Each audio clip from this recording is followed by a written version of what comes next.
Welcome to the Marketing Stir podcast by Stirista, where we chat with industry leaders and get their take on the challenges facing the market.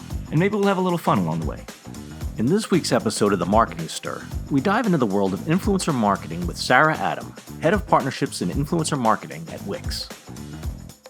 Ladies and gentlemen, hello, and welcome to another episode of The Marketing Stir, Stirista's The Marketing Stir.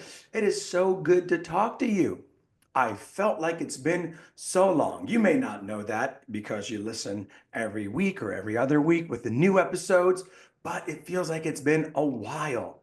Lots of great things going on here at Stirista and the Marketing Stir. Let's pause for a moment to talk about Stirista. That's the only advertising we do.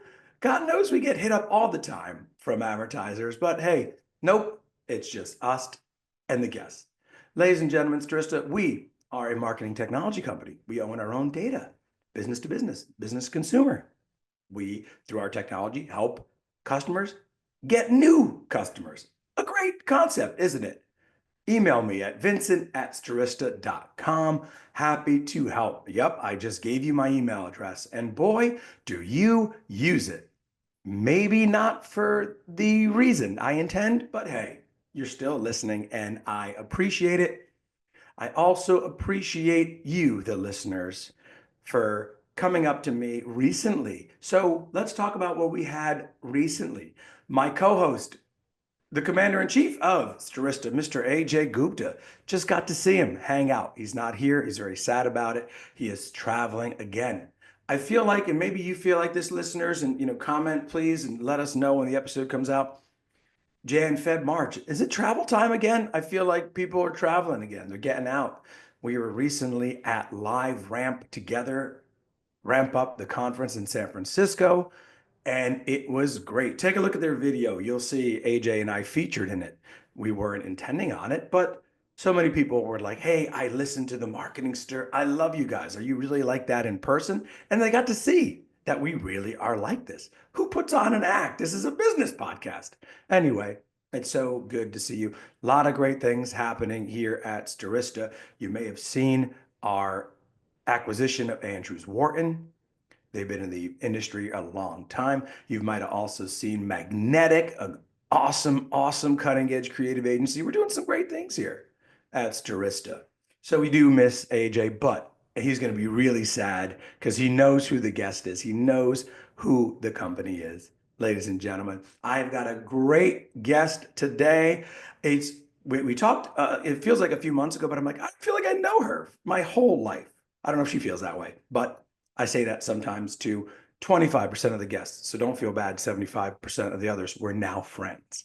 But ladies and gentlemen, from the company Wix, W-I-X, you know Wix, you've heard of them. Come on. If you haven't, this is going to be a great episode for you. But we have the head of partnerships and influencer marketing, right? We normally don't focus on that. What is that all about? Was it around 40 years ago? In a different way, maybe. But here she is, ladies and gentlemen, Sarah Adam. What's going on, Sarah?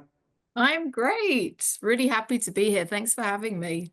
It's great to have you, Sarah. Thank you so much.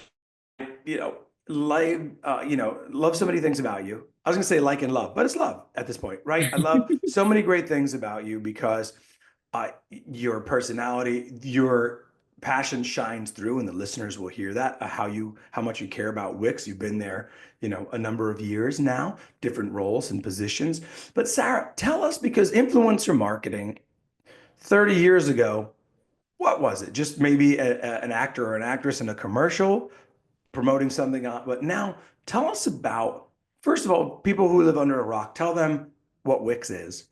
And then also your role. I was very intrigued with your role. So yeah, Wix has been around for like 18 years now, if I'm not mistaken. I've been at Wix for 5 years. And Wix has a bunch of web creation tools, which you could divide to they have the classic B2C solutions, which are for business owners or just random people with hobbies and they want to build a website around it. And that is really Wix's kind of main business and main focus. And I think anyone who knows Wix and who haven't been living under a rock for the past 18 years associate, when they think of Wix, that's what they think of. However, Wix also has a terrific B2B kind of pool of tools, solutions, and those are actually the ones that I focus on, that my team focuses on, that we invest a lot in terms of influencer marketing, which is really interesting, and we'll talk a lot about that today. I've been at Wix for 5 years. My role, I've always been obviously within the marketing department, always doing different kind of with the partnerships hat, different focuses all the time, different audiences, if it's like brand partnerships, podcast partnerships, and for the past 3 years focusing heavily on influencer marketing. Influencer marketing in the B2B space, is it kind of like you said, is it, a podcast, supporting Wix? And is it Wix Studio is the particular? Yeah, Wix Studio. Wix Studio is the main B2B solution that Wix offers. It was launched in August 2023. And influencers has been, since launch, it's been an integral part of our marketing strategy, our focus, and particularly because, like I spoke about before, the Wix brand is so heavily associated with its B2C offering and values. And when we launched Wix Studio, we were aware of the fact that it will be challenging for us when talking to professionals. So when talking to agencies and freelancers that build for businesses, we knew that it would be a challenge to introduce to them Wix Studio, as it belongs, of course, to the Wix brand, which is so B2C. So the decision to work with influencers is because of that challenge, and a way to kind of work from the bottom up, to work with community leaders within this agency world of web design, web development, and of course with influencers, as a way to, we highly appreciate and value influencers and the power they have to deliver brand messages in a very effective way. Yeah, no, I agree, because like you said, the first thing you think of sometimes with Wix, it's like, oh, I'm going to start a stamp collecting business, and it's I sell stamps.com. But the B2B side, there's like organizations, businesses out there that can also utilize your services. So good, you're in the right place, Sarah. Check out Wix, ladies and gentlemen, for B2B needs. This is not a paid advertisement. This is just featuring Sarah and all her great work that she's doing there. But Sarah, so talk to us about, you were there 5 years ago, right? The pandemic, as we're kind of right around the time now when almost the 5-year anniversary, if you would give such a thing an anniversary. But how was it back then? Did you see a spike in people utilizing Wix, in the sense, I'm home, I'm working from here. Hey, I always wanted to do let me sell my pottery. What did Wix see? What was your experience from 5 years ago till now? Yeah, no, it's actually crazy, because when I joined Wix, it was just before COVID exploded and took over the world. So it was in February 2020. And yes, it was really interesting to be part of everything that happened during that year and continued afterwards, because we did see like crazy growth. It was just mad what was going on. And it was actually, it was a very exciting time as well. And really interesting to see it happening, to experience it. And it almost felt like, I remember during COVID times, like at least at the beginning, I felt like the world was like in shock, and it affected so many businesses. And I remember being at home, and the kids are at home, and trying to work while there's like complete mayhem everywhere. And we were under so much work, so much stress. There was so much to do, like from, the Wix perspective, it's quite crazy. Yeah, because there's a lot of businesses that we talk to on this podcast where the pandemic affected pretty badly, like movie theaters. We had movie theater companies on, but then there's also some that, I want to say benefited, but they were there to help support. Yeah, to help businesses that had to go online quickly. Yeah, exactly. With that digital transformation, with all that. So, Sarah, I skipped over a question that we ask every one of our guests, and I can already hear the comments, if they were like, hey, you missed this question. So, how did you get started in marketing? I'd say my first kind of real marketing role was in a company called Clicktail that was later acquired by a company called Content Square. And they are in the online user experience business, so working with many e-commerce customers and very big like Fortune 500 companies. And I was actually in an events role, so field marketing was actually what I did. And it was like mad. I mean, obviously this was if we talk about pandemic, this was pre-pandemic when conferences was the thing to do for lead gen. And I did like on my own, it was like 30 events a year. So, and I did that for 3 years straight. So it was like almost 100 events I did on my own, and events being conferences, which was the main source of lead gen that we did as a team back in the day. So conferences was really important to us in terms of our strategy. Anyone who has worked on a conference knows how many balls are in the air at once. It's absolute madness. But there were also like more kind of strategic sales events, like roundtables and dinners, and where it was kind of more like handpicked and less focus on. Well, it was also mid-funnel, but it's less focused on like the quantity, more on the quality of the people there. And that was like really exciting. And it was like really a crazy time. When I look back, I can't believe I ever did that. And after those 3 years, I was like burnt out.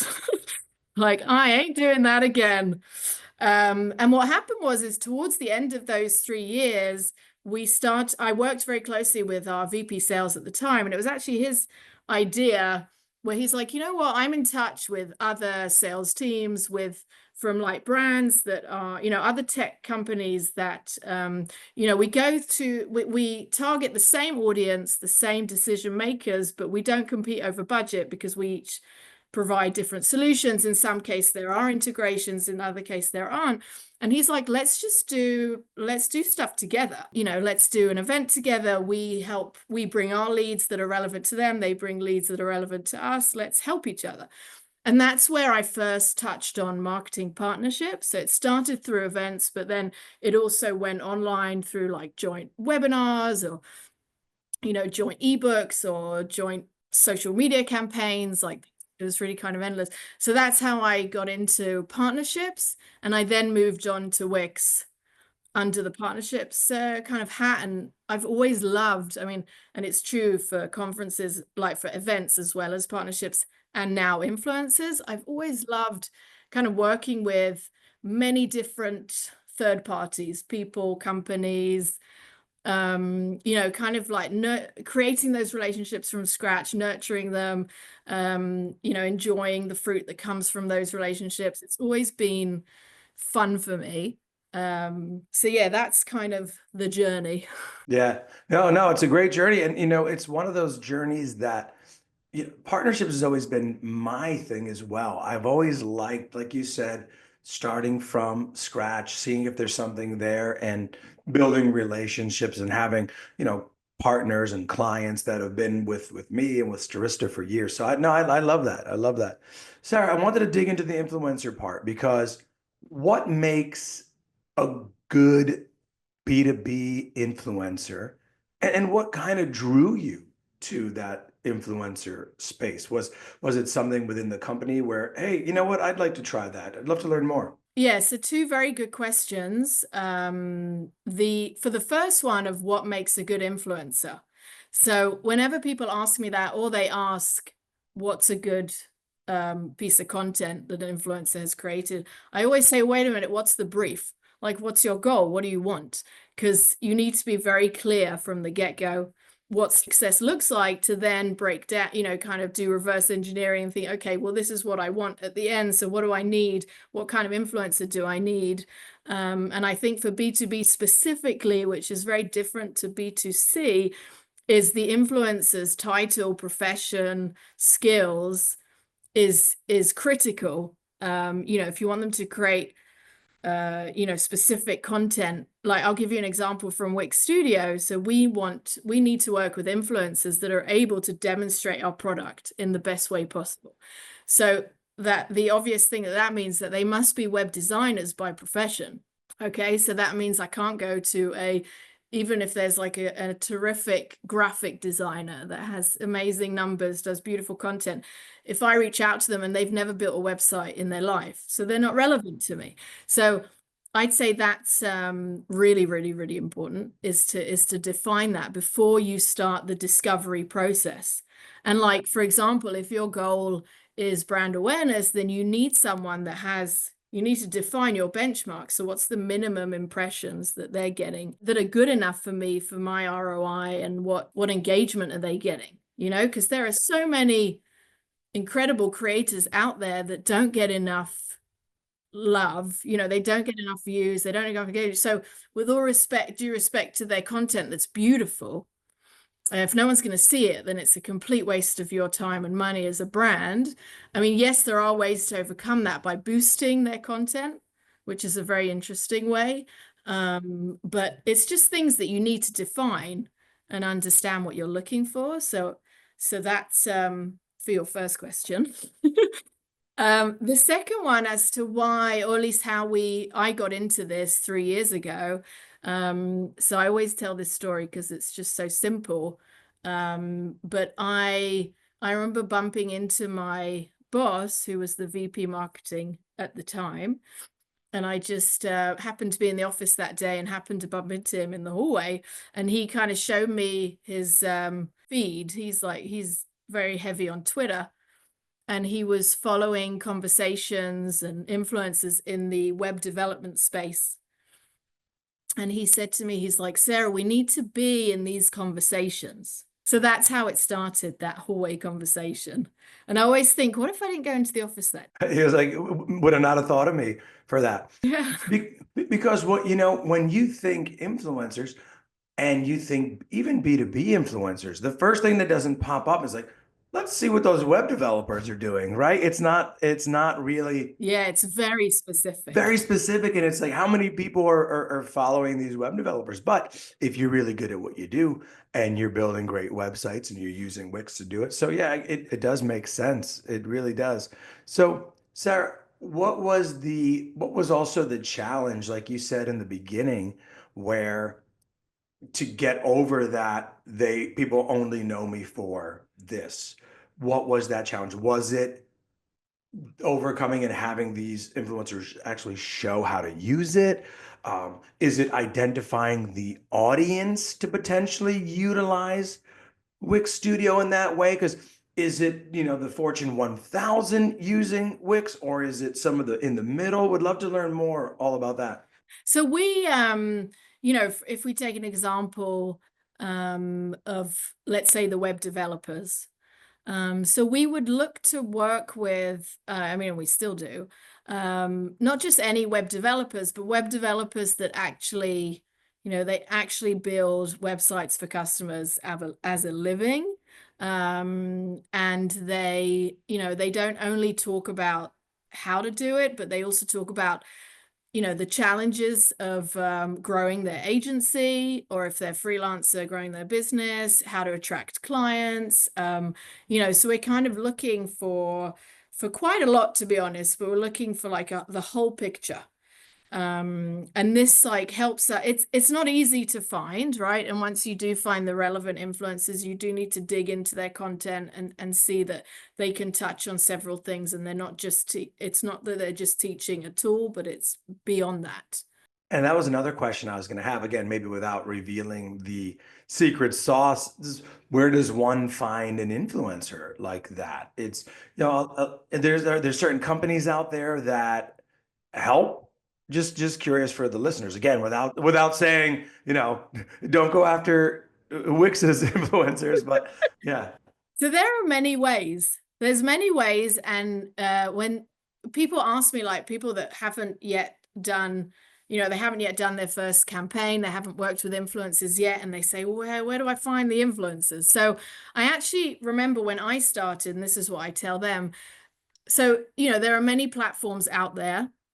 And the question of which platform should I focus on, or which platforms are my influencers on, is not always an easy question to answer. So I actually started, I mean, back in the day, right before ChatGPT. So I went on, I just Googled, let's say, again, the web developer scenario. So web developers to follow, top web developers, web developer thought leaders, or, I would just Google and start to see, names that correlate, names, that appear more than once. I would then start to document the platforms that they're on, because that's a good way to learn, well, wait, what platform should I be focusing on? And that's how I start. I think that's how I started back in the day. And I think it's a good way to do it if you don't know which platform to focus on. If you know which platform you want to focus on, then yes, there are many tools out there. But the best way to do it, and that will probably give you the best results, is to actually search organically the platform. And yes, it takes time, right? For the first campaign, I think my team and I, we sat down for days researching. It's not easy, it's not quick, right? You really need to find them. And there are so many nuances once you start to go through profiles, and you learn as you go along. For example, right at the beginning, 3 years ago, we would give a lot of weight to the number of followers, a lot. Like we had a benchmark of 20K followers, and anyone below we wouldn't even look at. Today, I say to people, don't look at following at all. It doesn't matter. It's not important anymore. And look at, look at their past, say 10 videos or posts, and analyze them, see what the average view rate is, what engagement they're getting, what comments are they getting, obviously the quality of the content.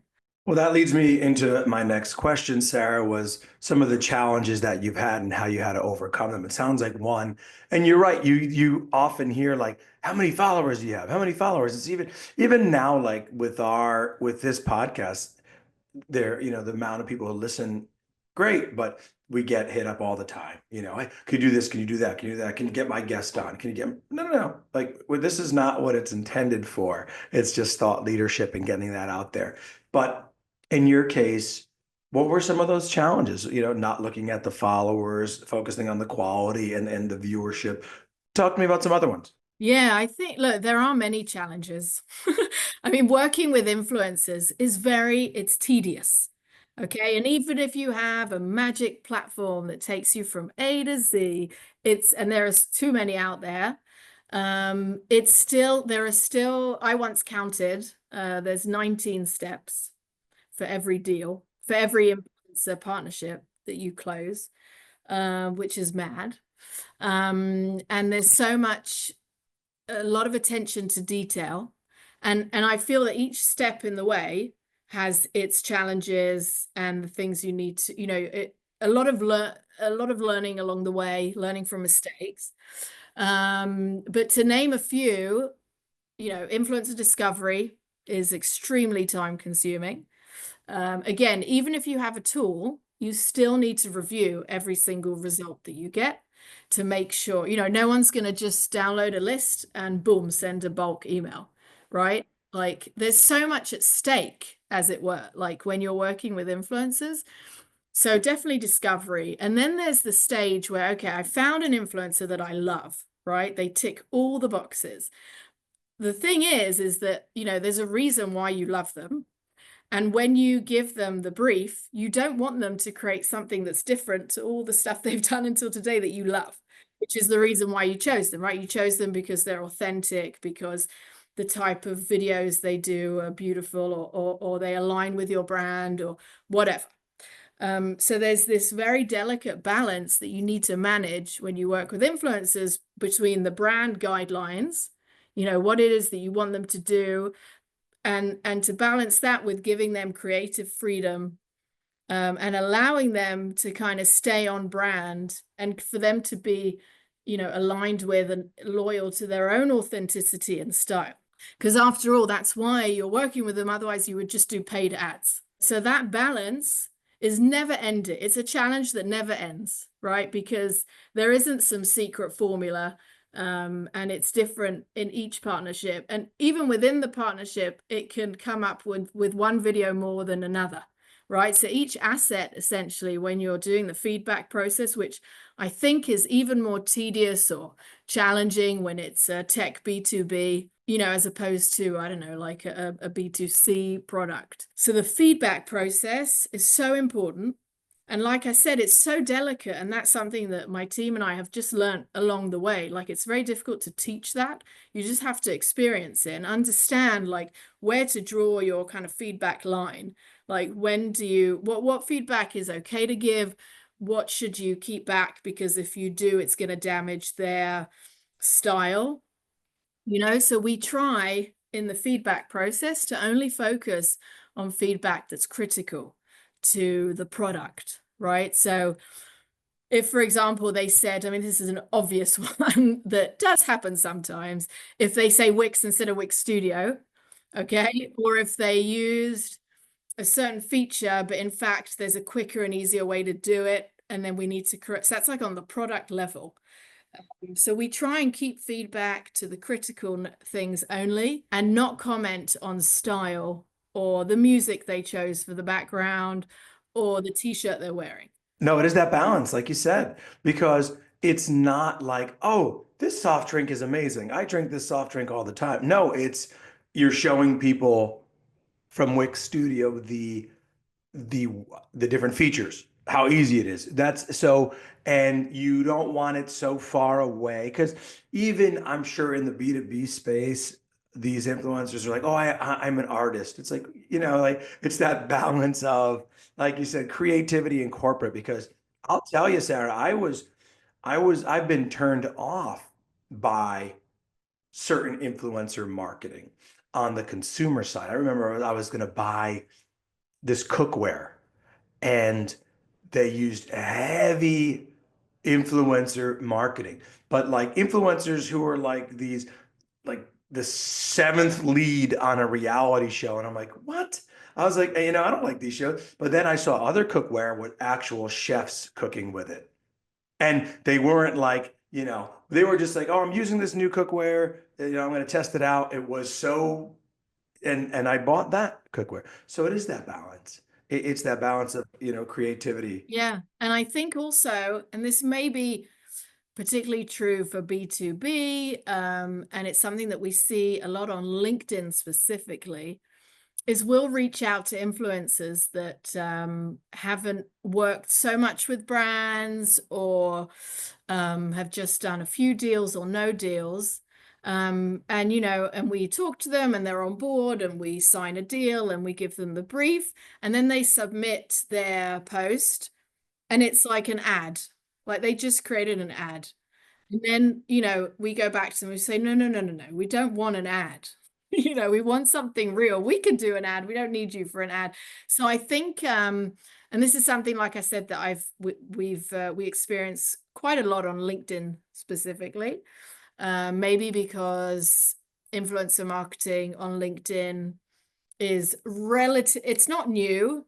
It's been around for a while, but I think more and more brands are doing it, and more brands are also working with nano influencers on LinkedIn, and it's those that work less with brands, and it is new to them, and there is that back and forth, and you do need to give feedback, and ideally the influencers should be open to receive that feedback and improve. And so it's an interesting process in those cases. No, it definitely is. And now you're talking about innovation, creativity within the field, but how do you stay up with the trends? How do you stay innovative and creative in your role? So I find, I mean, what works for me is actually talking to other professionals within the industry.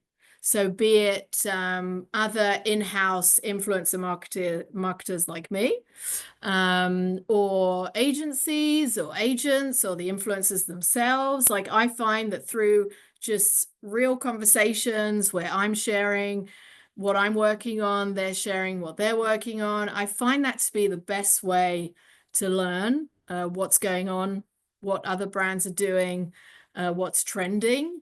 And of course, I'm very active on LinkedIn, and I'm always kind of following other professionals in the field. So I just love learning from people.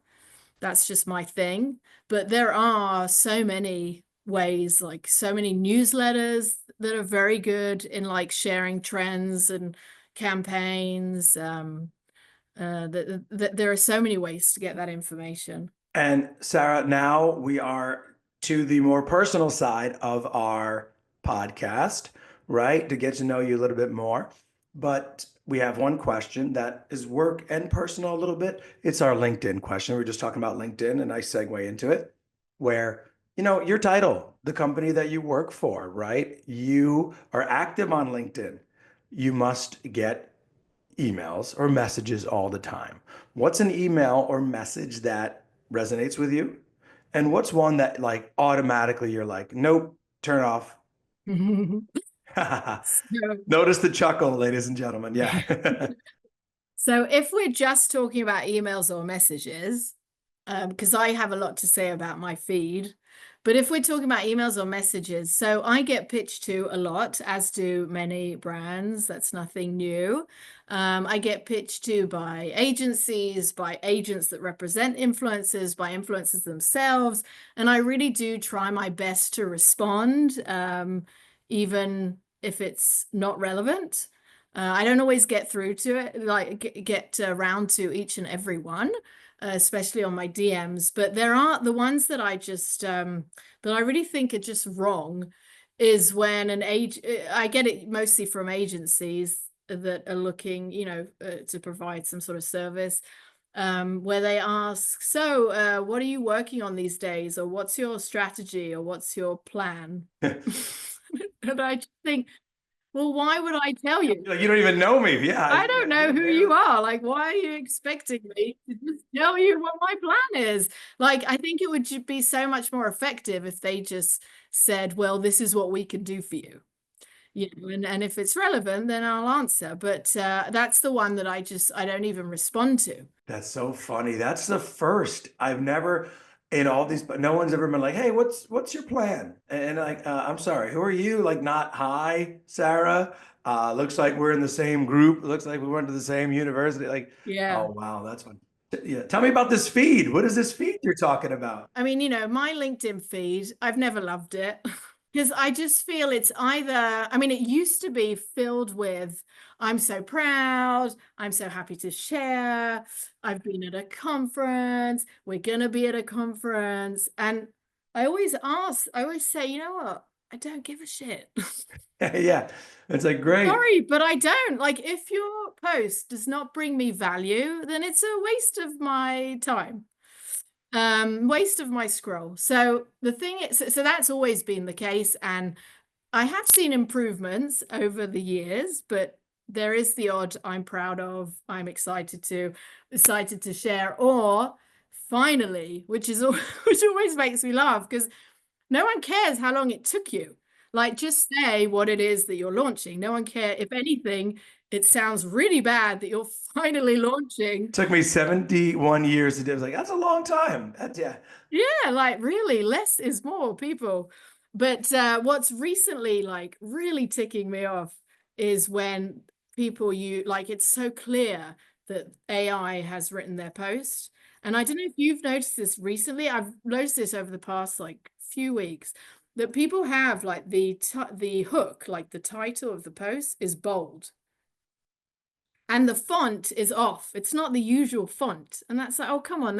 Yeah. It's like, you just copy pasted from ChatGPT. Now, as soon as I sense that, I don't even read it. I'm like, I'm not ChatGPT. Like, I'm not going to read the post written by ChatGPT. And I also find people comment using, it's clearly an AI comment, clearly. Because sometimes the comment has nothing to do with the post. I mean, I've seen that on my own post. People comment, it's like, what? Did you read the post? Yeah, did you even look? Yeah, that's always a big one for me, is when, you could see like the insert title here, Yeah. It's like, hi, Vincent. I see that you're the blah, blah, blah, blah, blah, blah, blah. And I'm like, whoa, whoa, whoa. It's a different font, first of all. And Yeah, second you of can all, see I can it. see it. I know. And it's like, why are you calling me that? No one ever says, hi, Vincent Petrofessa. It's like, hi, Vincent. Like no one ever uses my last name in anything. So it's, that's crazy. I love I love that perspective where you're like, it's, where you're saying like, hey, what are your plans? That's awesome. That is the first that we've heard of that, Sarah. So tell us what you like to do for fun. What are you doing on the weekends? You mentioned the family, right? So what are the weekends like? Yeah, I have 3 kids. So between like being a mom and being, well, I don't know what to call it, a career woman. Yeah, so I don't feel I have too much of my own life, but when I do, so I love being outdoors. I love the fresh air. If it's walking on the beach, going, doing some nature trail, love it.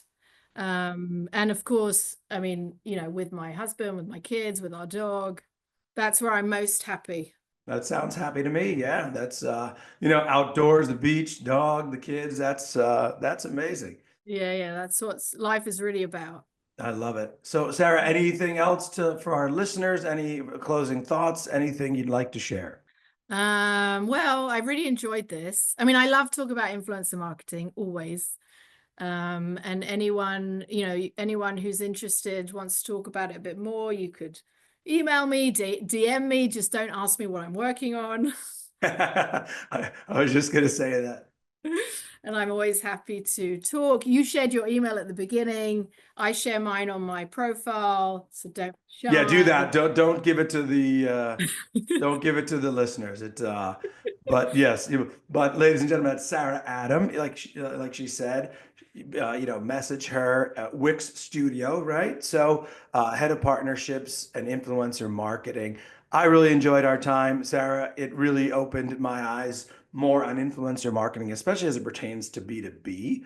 So that's my language. I love it. Ladies and gentlemen, that's Sarah. I'm Vincent.